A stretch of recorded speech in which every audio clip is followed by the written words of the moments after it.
തിരുമേനി എൻ്റെ വീട്ടിൻ്റെ മുന്നിൽ ഒന്ന് രണ്ട് എള്ള് മുളച്ചു നിൽക്കുന്നു. ഇപ്പോൾ അത് പൂത്ത് കായയായിട്ടുണ്ട്. ഇത് എന്തെങ്കിലും ദോഷത്തെ സൂചിപ്പിക്കുന്നതാണോ?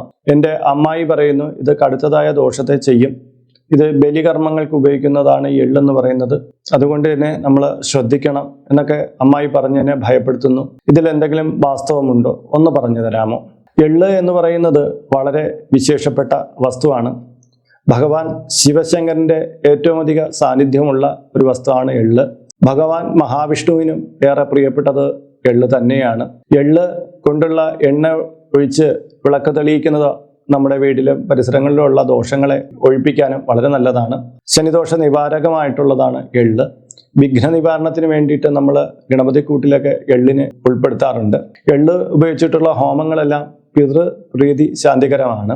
ഇതൊക്കെ മനസ്സിലാക്കുമ്പോൾ തന്നെ എള്ള് എന്ന് പറഞ്ഞാൽ ദേവതാപൂജയ്ക്ക് ഏറ്റവും വിശിഷ്ടമായിട്ടുള്ള ഒരു വസ്തുവാണെന്ന് നമുക്ക് മനസ്സിലാക്കാവുന്നതാണ്.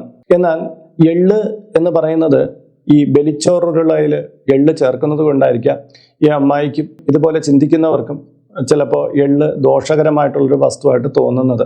എന്നാൽ ആ അമ്മ മനസ്സിലാക്കേണ്ട കാര്യം, നമ്മൾ നിത്യവും കഴിക്കുന്ന ചോറുരുള അതും ബലികർമ്മത്തിന് വേണ്ടിയിട്ട് ഉപയോഗിക്കുന്ന പച്ചരിച്ചോറ് ബലികർമ്മത്തിന് വേണ്ടി ഉപയോഗിക്കുന്നതാണ്. അപ്പം നമ്മുടെ വീട്ടിൽ പച്ചരി ഒന്നും പാടില്ല എന്നുണ്ടോ? അല്ലെങ്കിൽ പച്ചരിയിട്ട് ചോറ് വയ്ക്കാൻ പാടില്ല എന്നുണ്ടോ?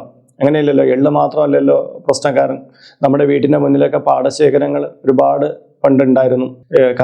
നെല്ലും നമ്മൾ വീടുകളിൽ കൃഷി ചെയ്യുന്നു. വീട്ടിൻ്റെ മുന്നിൽ നെല്ല് കെട്ടിത്തൂക്കുന്ന സമ്പ്രദായവും നമുക്കുണ്ട്, നിറപുത്തരി പോലെ. അപ്പം ആ നെല്ല് കുത്തിയെടുത്ത ചോറ് കൊണ്ടല്ലേ നമുക്ക് ഈ ബലിച്ചോറ് ഉണ്ടാക്കുന്നത്. അപ്പം അതും ദോഷകരമായിട്ട് വരില്ലേ? എള്ളിന് മാത്രം എന്തേ ദോഷം വന്നത്?